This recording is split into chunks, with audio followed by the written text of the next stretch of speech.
Sors d'ici maintenant. Tu n'es pas mon vrai père. Tu n'as fait ça que par pitié pour mes parents. Les mots ont tranché l'air comme du verre brisé dans l'élégante salle de la maison de Beverly Hills. Marcus Williams, 62 ans, se tenait debout à la porte, une petite valise à la main, regardant Jessica crier comme une enfant gâtée. L'homme qui avait travaillé 3 emplois pour payer ses études, qui avait dormi sur le canapé pour qu'elle ait la plus grande chambre, qui avait économisé chaque centime pour lui offrir une vie qu'il n'avait jamais eue, était maintenant traité comme un déchet dans sa propre maison. L'ironie était amère. 23 ans plus tôt, lorsque les parents biologiques de Jessica étaient morts dans un accident de voiture, elle n'était qu'une enfant effrayée de 5 ans. Marcus, qui travaillait comme chauffeur privé pour la famille, avait été le seul à accepter de prendre la responsabilité. Ni les parents riches, ni les amis proches de la famille n'avaient voulu s'embêter avec une orpheline. Tes parents biologiques m'ont confié la responsabilité de toi alors qu'ils n'avaient que 19 ans, Jessica. Je t'ai élevée comme ma propre fille, répondit Marcus avec un calme qui le surprit lui-même, comme s'il attendait ce moment depuis longtemps. Exactement. Vous m'avez élevé. Vous avez fait votre travail de nounou et maintenant vous pouvez partir. Hurla Jessica, ses cheveux blonds parfaitement coiffés ondulant sous l'effet de la colère. J'ai 28 ans, je suis une avocate brillante, j'ai cette belle maison et un fiancé riche. Je n'ai plus besoin de vous dans ma vie. Bradley Montenegro, le fiancé snob de 35 ans, héritier d'une entreprise de construction, observait la scène depuis son fauteuil en cuir italien avec un sourire satisfait. Ses ongles parfaitement manucurés tambourinaient sur l'accoudoir du fauteuil, tandis qu'il savourait le spectacle. « Enfin, mon amour. Il était temps, » murmura-t-il sans même regarder Marcus. « Tu mérites mieux que, enfin, ça. » Le mot « ça » résonna dans la pièce avec une venin que Marcus connaissait bien. Au cours des 2 dernières années, depuis que Jessica avait commencé à sortir avec Bradley, les choses avaient radicalement changé. Les présentations à ses amis ne comprenaient plus les mots « mon père ». Lors des fêtes, il était présenté comme « Marcus, qui m'a aidé quand j'étais enfant ». Les invitations au dîner de famille avaient disparu lorsque Bradley avait suggéré que cela serait « gênant » pour la carrière de Jessica. Marcus avait remarqué les regards. Les conversations qui s'arrêtaient lorsqu'il entrait dans la pièce. La honte que Jessica ressentait lorsque ses amis riches lui posaient des questions sur l'homme plus âgé qui vivait avec elle. Elle ne l'avait plus jamais appelé « papa » en public depuis qu'elle avait commencé à travailler dans le cabinet d'avocats prestigieux de Los Angeles. « Tu sais ce que tes amis du country club disent à propos de moi qui vis ici ?» a poursuivi Jessica, les joues rouges de colère. Ils trouvent ça bizarre. Une avocate respectée qui vit avec. Avec quoi, Jessica ? A demandé Marcus à voix basse, mais elle n'a pas pu finir sa phrase. Les mots sont restés coincés dans sa gorge, mais tout le monde savait exactement ce qu'elle voulait dire. Bradley n'avait pas la même pudeur. Avec quelqu'un qui ne fait clairement pas partie de notre cercle social, ajouta-t-il en ajustant sa montre à 50 000 $ à son poignet. Ce n'est pas personnel, Marcus, mais tu dois comprendre que les apparences comptent dans notre milieu. Marcus se souvint des nuits blanches passées à étudier avec Jessica pour ses examens de fin d'année, des économies qu'il avait faites en vendant sa voiture pour payer ses livres universitaires, des week-ends passés à travailler comme agent de sécurité lors d'événements pour gagner de l'argent supplémentaire afin de lui acheter une tenue pour la remise des diplômes. Tout cela pendant qu'elle dormait paisiblement, rêvant de l'avenir brillant qu'il était en train de lui construire. « Prends tes affaires et disparais de ma vue », continua Jessica en montrant la porte comme si elle renvoyait un employé. « Je ne veux plus te voir. Plus jamais. Et emporte ces photos ridicules de moi quand j'étais enfant. Elles ne vont pas avec la décoration. » Les photos. Marcus regarda l'étagère où se trouvaient auparavant des dizaines de photos de l'enfance de Jessica. Il n'en restait plus que 3, cachées derrière des trophées de tennis et des coupes de concours hippiques. Les autres avaient mystérieusement disparu après l'emménagement de Bradley. Marcus regarda autour de lui la maison qu'il avait aidé à acheter. L'entrée qu'il avait rénovée tard le soir après le travail. Le jardin qu'il avait planté pour que Jessica ait un bel endroit où jouer.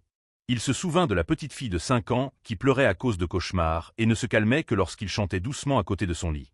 La même petite fille qui le considérait désormais comme un poids mort dans sa vie parfaite et blanche. « D'accord, Jessica », dit-il simplement en ajustant la bandoulière de son sac sur son épaule. Ses yeux révélaient une sérénité étrange, comme quelqu'un qui gardait un secret trop puissant pour être révélé avant l'heure. Bradley rit fort, comme s'il venait d'entendre une blague qu'il était le seul à comprendre. « C'est bien que tu sois raisonnable. Ça facilite les choses pour tout le monde. » En se dirigeant vers la porte, Marcus sourit légèrement. Jessica n'avait aucune idée de ce qu'elle venait de perdre. Aucun d'eux ne le savait. Pendant des années, il avait gardé le silence sur certaines choses. sur les investissements qu'il avait faits en secret, sur les relations qu'il avait nouées loin des regards, sur la véritable raison pour laquelle il n'avait jamais eu à se soucier de l'argent, même en occupant des emplois modestes. Si vous vous sentez en colère face à cette ingratitude absurde, n'oubliez pas de vous abonner à la chaîne, car cette histoire va vous montrer que sous-estimer quelqu'un peut être la plus grande erreur de votre vie. Marcus conduisait son vieux pick-up dans les rues de Beverly Hills, observant les manoirs parfaitement alignés dans son rétroviseur. 23 ans de sacrifice venaient d'être jetés à la poubelle à cause de la honte sociale d'une fille qu'il avait élevée avec tant d'amour. Le téléphone sonna.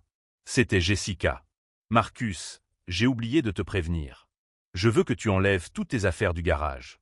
Bradley va rénover l'espace pour en faire une salle de sport privée. » Sa voix était froide, distante, comme si elle s'adressait à un prestataire de service. « Et autre chose, ne te présente plus à mon bureau. » Les associés ont fait quelques commentaires, gênants. Marcus serra le volant plus fort. Le garage qu'il avait construit lui-même pendant ses week-ends, brique par brique, allait maintenant être effacé de l'histoire comme s'il n'avait jamais existé. « Je comprends, » répondit-il simplement. « Très bien. Ah, Marcus ?» Jessica fit une pause théâtrale. « Il vaudrait mieux que tu ne mentionnes à personne qui m'a élevé. Cela pourrait créer des malentendus sur nos origines familiales. » L'appel fut coupé sans un au revoir. Marcus se gara devant un petit café à la périphérie de la ville, où il avait travaillé comme homme de ménage de nuit des années auparavant pour payer les livres scolaires de Jessica.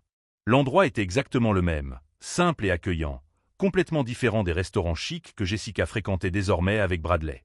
À l'intérieur du café, il trouva Robert Chen, un vieil ami des temps difficiles. Robert avait été son collègue dans l'entreprise de nettoyage et dirigeait désormais sa propre entreprise de sécurité. « Marcus, ça fait longtemps que je ne t'ai pas vu », le salua Robert avec un sourire sincère. « Comment va Jessica ? J'ai entendu dire qu'elle était devenue une avocate célèbre. » Marcus prit une profonde inspiration. « En fait, Robert, c'est justement de ça dont j'ai besoin de te parler. » Pendant que Marcus racontait les événements de la journée, Robert écoutait en silence, le visage s'assombrissant à chaque détail. Lorsque Marcus eut terminé, Robert secoua la tête en signe de désapprobation. « Après tout ce que tu as fait pour elle ? Mec, je me souviens quand tu vendais ton déjeuner pour acheter des fournitures scolaires à cette fille. Tu travaillais 3 fois plus et tu l'aidais encore à faire ses devoirs au milieu de la nuit. » « Elle ne s'en souvient pas, » murmura Marcus en remuant son café déjà froid. « Ou elle fait semblant de ne pas s'en souvenir, » corrigea Robert. « Tu sais bien que ce n'est pas seulement une question de honte sociale, n'est-ce pas ? C'est une question d'argent. » Ce Bradley lui a probablement mis dans la tête des idées sur l'héritage, le patrimoine familial. Marcus s'acquiesça lentement. Au cours des derniers mois, il avait remarqué que Bradley posait des questions subtiles sur la planification financière familiale et l'organisation patrimoniale. Le jeune homme avait automatiquement supposé que Marcus n'avait rien de valeur à léguer. « Ce qui est drôle, » dit Marcus avec un sourire ironique, « c'est qu'il pense tout savoir de moi. » Robert haussa les sourcils. « Comment ça ? Tu te souviens des investissements que j'ai commencés quand Jessica était à l'université ? Les actions de la société technologique que j'ai achetées avec l'argent de l'indemnisation pour l'accident de mon frère ? Vaguement. Tu m'avais dit que c'était risqué, mais que ça valait le coup de tenter le coup. » Marcus sortit son téléphone de sa poche et montra l'écran à Robert. C'était une application bancaire affichant un compte d'investissement. Robert faillit s'étouffer avec son café. 5,5 millions de dollars ? Marcus, c'est vrai ? L'entreprise dans laquelle j'ai investi a connu une croissance de 1200% au cours des 15 dernières années. Je n'en ai jamais parlé à Jessica parce que je voulais être sûr qu'elle m'aimait pour ce que je suis, pas pour ce que j'ai. Marcus rangea calmement son téléphone. On dirait que j'ai trouvé la réponse aujourd'hui. Robert resta silencieux pendant quelques secondes, digérant l'information. Et maintenant, qu'est-ce que tu vas faire ? Marcus sourit pour la première fois de la journée, mais ce n'était pas un sourire joyeux. C'était le sourire de quelqu'un qui venait de réaliser qu'il avait toutes les cartes en main dans un jeu qu'il pensait perdre. D'abord, je vais leur donner exactement ce qu'ils ont demandé. Je vais sortir complètement de la vie de Jessica, sans drame, sans confusion. Marcus se leva de table. Ensuite, je vais montrer à toute cette ville qui est vraiment Marcus Williams. Comment ? Demanda Robert, intrigué. Tu as encore des contacts dans le milieu des affaires de la ville. Quelques-uns. Pourquoi ? Marcus prit une serviette et écrivit un numéro. Appelez ce type demain matin. Dites-lui que vous avez un client intéressé par des investissements importants dans la région. Ne mentionnez pas mon nom pour l'instant.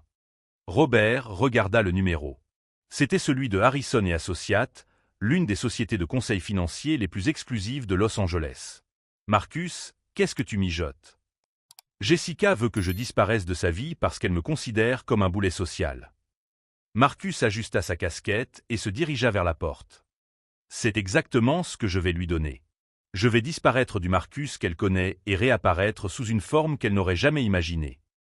Chaque nouvelle humiliation n'avait fait qu'alimenter quelque chose en lui que ses oppresseurs ne pouvaient pas voir.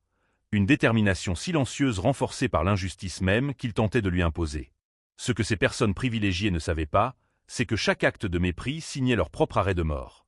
Le lendemain matin, Robert appela Harrison et Associates comme convenu.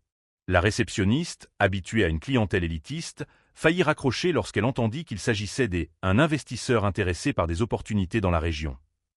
« Quelle est la valeur nette du client » demanda-t-elle froidement. « Entre 5 et 6 millions de dollars, répondit Robert en essayant de garder une voix naturelle. Le ton changea instantanément. Un instant, s'il vous plaît. Je vous transfère à Monsieur Harrison. Pendant ce temps, Marcus se trouvait dans un hôtel modeste du centre-ville, loin des lumières de Beverly Hills, en train de classer des documents qu'il avait conservés dans un coffre-fort pendant des années. Certificats d'action, relevés bancaires, preuves d'investissement, tout était méticuleusement classé et mis à jour. Son téléphone sonna. C'était Jessica. « Marcus, j'ai besoin que tu signes des papiers, » dit-elle sans même le saluer. « C'est au sujet du transfert de propriété de la maison. Comme tu as vécu avec nous, il y a quelques questions juridiques à régler. » « Quel genre de questions ?» demanda Marcus, même s'il connaissait déjà la réponse. Bradley a parlé à son avocat. « Apparemment, comme tu as vécu dans la maison pendant plus de 2 ans, tu pourrais avoir des droits légaux sur la propriété. Nous avons besoin d'une renonciation officielle. » Marcus sourit ironiquement. Bradley était encore plus cupide qu'il ne l'avait imaginé. « Je vois. Et où dois-je signer ces papiers ?»« Au bureau de l'avocat de Bradley demain à 14 heures. Ne sois pas en retard, car nous avons un dîner important après. Je serai là à l'heure. » Jessica raccrocha sans dire au revoir. 2 heures plus tard, Marcus était assis dans le bureau en verre et marbre de Harrison et Associates, où il fut accueilli comme un roi. Jonathan Harrison, un homme d'une 50aine d'années vêtu d'un costume à 3 000 $, s'inclina presque pour le saluer. « Monsieur Williams, c'est un honneur de vous accueillir. Vos investissements dans la technologie ont été brillants. Valutech a connu une croissance extraordinaire au cours des 15 dernières années. » Marcus acquiesça calmement. « J'ai eu la chance d'entrer tôt dans le secteur. Maintenant, je souhaite diversifier mes activités. » Bien sûr, bien sûr. Dans quel domaine pensez-vous vous orienter? L'immobilier commercial. Plus précisément, je m'intéresse aux propriétés qui peuvent avoir un impact social positif. Marcus marqua une pause délibérée. Connaissez-vous la région où l'on construit ces nouveaux complexes résidentiels de luxe? Harrison s'animait. Beverly Hills? Bien sûr. Il y a plusieurs excellentes opportunités là-bas. En fait, je pense à quelque chose de différent. Je veux investir dans des centres communautaires, des programmes de mentorat pour les jeunes défavorisés, des bourses d'études. Marcus laissa sa phrase en suspens. Des endroits où des gens comme moi, qui sont partis de rien, peuvent aider la prochaine génération. Harrison cligna des yeux, clairement déconcerté par la tournure que prenait la conversation, mais le montant des investissements de Marcus l'emportait sur toute hésitation. C'est un projet admirable, Monsieur Williams. Je peux organiser un événement pour vous présenter aux principaux acteurs de la région. Beaucoup de personnes importantes aimeraient vous rencontrer. Des personnes importantes. Marcus feignit l'intérêt. Comme qui? Eh bien, des avocats de renom, des hommes d'affaires, des héritiers de grandes fortunes. Le genre de réseau qui peut ouvrir beaucoup de portes. Marcus sourit. Ce serait parfait. Cet après-midi-là, Jessica était au cabinet d'avocat où elle travaillait, racontant à ses collègues comment elle avait enfin réglé la situation avec Marcus. « Vous ne pouvez pas imaginer mon soulagement », dit-elle pendant le déjeuner dans le restaurant français de l'étage exécutif. « Maintenant, je peux me concentrer sur ce qui compte vraiment. Bradley et moi prévoyons un mariage à 300 000 $ au country club. » Sarah, une collègue, haussa les sourcils. 300 000 $? C'est une fortune. Le père de Bradley paie tout. Il a dit que cela valait la peine d'investir dans l'image de la famille. Jessica fit tourner sa bague de fiançailles de 50 000 $ à son doigt. Au fait, vous connaissez quelqu'un qui aurait besoin d'un chauffeur? Marcus a de l'expérience, il est ponctuel. Les rires résonnèrent autour de la table. Jessica se sentit validée par l'approbation de ses amis. Ce qu'elle ne savait pas, c'est que, à seulement 3 pâtés de maison de là, Marcus était en train de signer un contrat pour parrainer un programme de bourse d'études d'une valeur de 200 000 $ par an. Le programme serait lancé lors d'un gala de charité la semaine suivante, dans le même country club où Jessica prévoyait de se marier. Harrison était euphorique. Monsieur Williams, cet événement réunira toute l'élite de Los Angeles. Ce sera une soirée inoubliable. Marcus parcourut la liste des invités que Harrison avait préparés. Ils y étaient, Jessica Whitmore et Bradley Montenegro. Ont-ils confirmé leur présence? Demanda Marcus en pointant les noms. Oui. Monsieur Montenegro est le fils d'un de nos plus gros clients. Mademoiselle Whitmore travaille chez Henderson et Associates. Ce sont des personnalités connues dans le milieu mondain. Marcus referma calmement le dossier. Parfait. Ce sera une soirée vraiment spéciale. En quittant le bureau, Marcus regarda son reflet dans la vitre du bâtiment. Pendant 23 ans, il n'avait été que Marcus. L'homme qui s'occupait de Jessica, qui travaillait en silence, qui restait dans l'ombre. Dans une semaine, il allait renaître sous une forme que sa fille adoptive ne pouvait même pas imaginer. Ce que Jessica et Bradley ne pouvaient pas voir, c'était que chaque acte de mépris n'avait fait que renforcer la détermination d'un homme qu'ils n'avaient jamais vraiment connu. Ils étaient sur le point de découvrir que sous-estimer quelqu'un peut être l'erreur la plus coûteuse qu'une personne puisse commettre dans sa vie.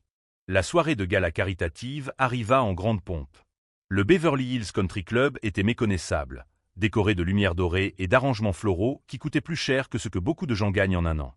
Des voitures de luxe défilaient devant l'entrée principale, tandis que les photographes se disputaient les meilleures poses des invités illustres.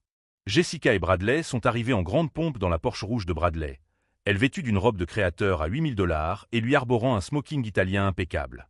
Tous deux se sentaient chez eux dans cet environnement d'ostentation et de privilège. Enfin un événement à notre hauteur, a commenté Jessica en ajustant le collier de perles que Bradley lui avait offert. 100 personnes, inapproprié pour gâcher la soirée. Bradley rit et lui offrit son bras. C'est comme ça que ça doit être, mon amour. Les gens comme nous méritent d'être parmi les gens comme nous. Ils entrèrent dans la salle principale, saluant leurs connaissances et posant pour des photos. Jessica était radieuse, se sentant valorisée par cet environnement exclusif. Selon la rumeur, le mystérieux hôte était un investisseur millionnaire qui envisageait de faire d'importants dons à la communauté locale. Qui est l'organisateur de cet événement? Demanda Jessica à Sarah, sa collègue de bureau. Personne ne le sait vraiment. On dit que c'est un homme appelé Marcus Williams, mais il n'est pas encore arrivé. Apparemment, il est discret, il préfère travailler dans les coulisses. Jessica fronça les sourcils. Le nom lui semblait familier, mais dans l'agitation de la soirée, elle ne parvint pas à faire le lien. La présentation officielle commença à 8 heures pile. Jonathan Harrison, élégant dans son smoking, monta sur scène avec un sourire radieux. Mesdames et messieurs, c'est avec un immense plaisir que je vous présente l'homme qui a rendu cette soirée possible. Un visionnaire qui a décidé d'investir 2 millions de $ dans des bourses d'études pour les jeunes défavorisés, en plus de financer 3 centres communautaires dans la région métropolitaine de Los Angeles. Des applaudissements ont retenti dans la salle. Jessica et Bradley ont applaudi machinalement, plus intéressés par le réseautage que par la philanthropie. Un homme qui prouve que la véritable richesse consiste à élever les autres à son niveau. Veuillez accueillir Marcus Williams. Jessica a cessé d'applaudir. Le sang s'est glacé dans ses veines. Marcus monta sur scène avec élégance, vêtu d'un smoking parfaitement taillé. Son attitude était différente, plus confiante, plus imposante. Lorsque le projecteur l'éclaira complètement, un silence étrange s'empara de la salle de bal. « Bonsoir », dit Marcus au micro, sa voix résonnant clairement dans toute la salle. « Merci d'être ici pour soutenir une cause qui m'est très chère. Garantir que les jeunes talents aient les mêmes chances, indépendamment de leur origine sociale ou de la couleur de leur peau. » Jessica sentit ses jambes fléchir. Bradley la regarda, perplexe, remarquant sa pâleur soudaine. « Vous vous demandez sans doute pourquoi j'ai choisi d'investir spécifiquement dans l'éducation, » poursuivit Marcus, son regard balayant la foule jusqu'à trouver Jessica. La réponse est simple. Il y a quelques jours, j'ai découvert de la manière la plus douloureuse qui soit qu'élever un enfant avec amour ne garantit pas qu'il vous rendra votre amour. Un murmure parcourut la salle. Les photographes commencèrent à immortaliser la tension palpable dans l'air. J'ai passé 23 ans à élever une jeune fille comme si c'était ma propre fille. J'ai travaillé à 3 emplois, vendu mes biens, tout abandonné pour lui offrir la meilleure éducation possible.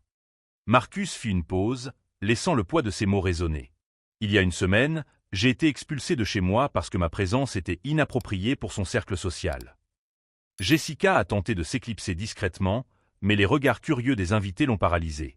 Bradley a murmuré avec colère. « C'est lui ? C'est votre Marcus ? Mais vous savez ce qui m'a le plus blessé ?» a poursuivi Marcus, en regardant Jessica droit dans les yeux. « Ce n'est pas d'avoir été traité d'inapproprié. C'est d'avoir réalisé que j'ai élevé une personne qui juge la valeur des autres à la taille de leur compte en banque. » Harrison s'approcha du micro. « Monsieur Williams, nous ferions peut-être mieux de nous concentrer sur la cause caritative. » Marcus sourit gentiment. « Bien sûr, Jonathan. La cause caritative. » Il sortit un dossier de la poche intérieure de sa veste. Ces bourses d'études de 200 000 $ par an permettront à des jeunes talents de ne pas être jugés sur leur apparence ou leurs origines. Une chose que, malheureusement, certaines personnes n'ont jamais appris à apprécier. La salle était plongée dans un silence absolu. Jessica sentait tous les regards braqués sur elle, certains curieux, d'autres commençant à comprendre la situation. Bradley, calculateur comme toujours, tenta de s'approcher. « Marcus, quelle incroyable surprise! Jessica disait justement qu'elle t'avait manqué. »« Je vous en prie, monsieur Monténégro, » l'interrompit Marcus poliment. « Inutile de faire semblant. La semaine dernière, vous m'avez dit que je ne faisais pas partie de votre cercle social. Vous aviez raison. En effet, je ne fais pas partie des cercles qui jugent les gens en fonction de la couleur de leur peau ou de leur compte en banque. » Le public commença à murmurer plus fort. Certaines personnes prenaient discrètement des photos. Jessica savait que d'ici la fin de la soirée, tout Beverly Hills parlerait du scandale. Mais vous savez ce qui est drôle. Marcus rit doucement. Pendant toutes ces années, alors que Jessica avait honte de me présenter comme son père, je construisais en silence quelque chose qu'elle n'aurait jamais imaginé. Ces 5,5 millions de dollars que je donne aujourd'hui proviennent d'investissements que j'ai faits pendant des années, en économisant chaque centime qui restait après avoir payé ses études. Jessica sentit le sol se dérober sous ses pieds. 5,5 millions de dollars. Bradley devint livide, calculant mentalement combien d'argent venait de lui filer entre les doigts. Alors oui, conclut Marcus, je quitte votre cercle social.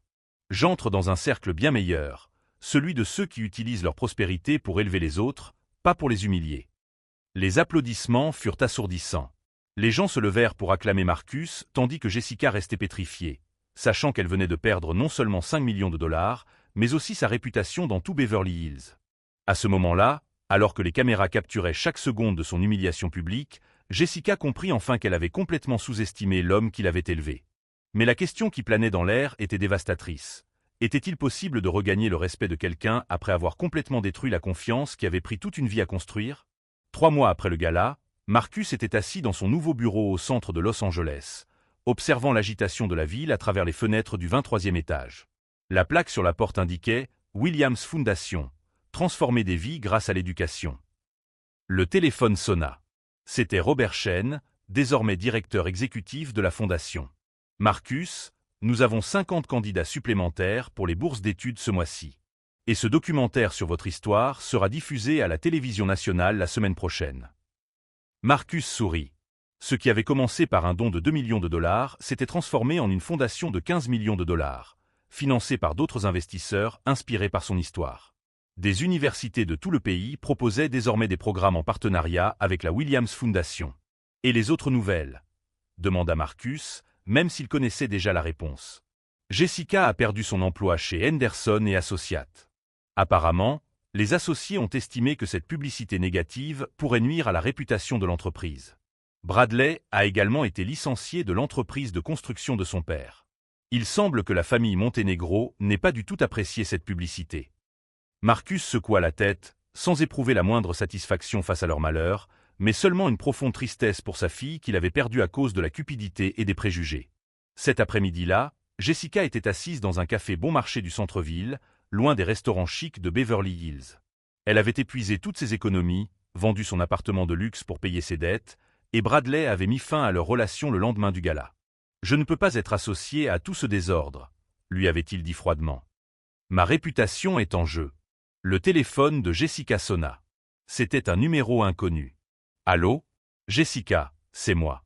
Marcus. » Elle resta silencieuse pendant un moment, le cœur battant à tout rompre. « Marcus, tu n'as rien à dire. Je sais que tu traverses une période difficile. J'ai une proposition à te faire. Jessica sentit une lueur d'espoir. Quel genre de proposition? Du travail. À la fondation. Salaire de départ, sans privilège particulier. Tu commenceras par classer des documents et te familiariser avec le programme de bourse. J'accepte, murmura-t-elle, les larmes coulant sur son visage. Mais il y a une condition, poursuivit Marcus. Tu travailleras directement avec des jeunes défavorisés, tu apprendras à connaître leur histoire, tu comprendras ce que signifie se battre pour avoir des chances. Et si tu changes vraiment, si tu apprends ce que sont le respect et l'humilité, peut-être pourrons-nous reconstruire notre relation. Je te le promets, Marcus. J'avais complètement tort. Ne me fais pas de promesses, Jessica. Prouve-le-moi. 6 mois plus tard, Jessica était dans le bureau de la fondation, aidant un jeune homme de 17 ans à remplir une demande de bourse d'études en ingénierie. Le garçon, noir et issu d'une famille modeste, lui rappelait à quel point Marcus avait été patient et dévoué pendant ses propres études. « Merci, Madame Jessica. Cette opportunité signifie tout pour moi, » dit le jeune homme. À ce moment-là, en regardant le sourire plein d'espoir de ce garçon, Jessica comprit enfin. Marcus ne s'était pas vengé d'elle en détruisant sa vie, il lui avait donné la chance de la reconstruire sur la base de valeurs authentiques. Marcus observait par la porte du bureau. Jessica travaillait depuis 6 mois à la fondation, gagnait un salaire modeste, vivait dans un appartement simple et, pour la première fois depuis des années, semblait sincèrement heureuse d'aider les autres. « Elle change », commenta Robert en s'approchant de Marcus. « Elle apprend ce que j'ai essayé de lui enseigner toute sa vie, que la valeur d'une personne ne se mesure pas à son compte en banque, mais à sa capacité à élever les autres. » Ce soir-là, Jessica appela Marcus. « Papa ?» dit-elle, utilisant ce mot pour la première fois depuis des années. « Je voulais te remercier. De ne pas m'avoir abandonné, même quand je le méritais. » Marcus sourit, sentant son cœur se réchauffer. « Parfois, les gens ont besoin de tout perdre pour découvrir ce qui compte vraiment, ma fille. » L'histoire de Marcus Williams est devenue un phénomène national. Les universités l'invitaient à donner des conférences, les entrepreneurs sollicitaient la fondation pour établir des partenariats et des jeunes de tout le pays écrivaient des lettres pour le remercier des opportunités qu'il leur avait offertes. Bradley Montenegro, en revanche, ne s'est jamais complètement remis. Sa famille l'a renié, sa carrière a stagné et il est devenu un exemple de la façon dont l'arrogance et les préjugés peuvent détruire une vie. 2 ans plus tard, Marcus se tenait sur la scène d'une université de Harvard, s'adressant à un public de 500 étudiants sur le thème du dépassement de soi et de la justice sociale. « J'ai appris que la meilleure vengeance n'est pas de détruire ceux qui nous ont fait du mal, » a-t-il déclaré, sa voix résonnant dans l'auditorium. C'est de construire quelque chose d'aussi puissant et positif que cela transforme non seulement nos vies, mais aussi celles de tous ceux qui nous entourent. Au premier rang, Jessica l'écoutait avec fierté, désormais diplômée en travail social grâce à la fondation créée par son père adoptif. Elle avait trouvé sa véritable vocation en aidant d'autres jeunes à surmonter les mêmes barrières sociales qui avaient failli la détruire. Marcus a conclu son discours. Quand quelqu'un vous rejette à cause de ses préjugés, ne le laissez pas vous rabaisser. Utilisez cette douleur comme carburant pour prouver que la valeur d'une personne ne peut jamais être mesurée par la couleur de sa peau ou l'adresse où elle vit. Car en fin de compte, ceux qui jugent selon de fausses valeurs découvrent toujours trop tard qu'ils ont perdu l'occasion de connaître quelqu'un de vraiment spécial. Les applaudissements étaient assourdissants, mais Marcus savait que la véritable victoire ne se trouvait pas dans ce moment de gloire. Elle résidait dans le fait que Jessica avait retrouvé le chemin vers elle-même, dans les milliers de jeunes qui avaient désormais des opportunités qu'ils n'auraient jamais eues sans la fondation, dans la preuve qu'il est possible de transformer la douleur en objectif et le rejet en rédemption. Si cette histoire de dépassement de soi et de justice vous a ému, abonnez-vous à la chaîne et laissez un commentaire pour nous raconter. Avez-vous déjà été sous-estimé par quelqu'un? Comment avez-vous réagi? Parce que parfois, les plus grandes injustices de la vie ne sont que l'univers qui nous prépare à découvrir une force que nous ne savions même pas exister en nous.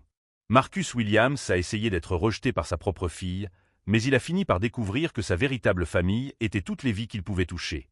Il a appris que la meilleure vengeance n'est pas de faire souffrir les autres, mais d'atteindre un niveau de réussite et d'accomplissement que ses ennemis ne pourraient jamais imaginer, transformant chaque acte de mépris en carburant pour éclairer le chemin de ceux qui méritent vraiment notre énergie et notre amour.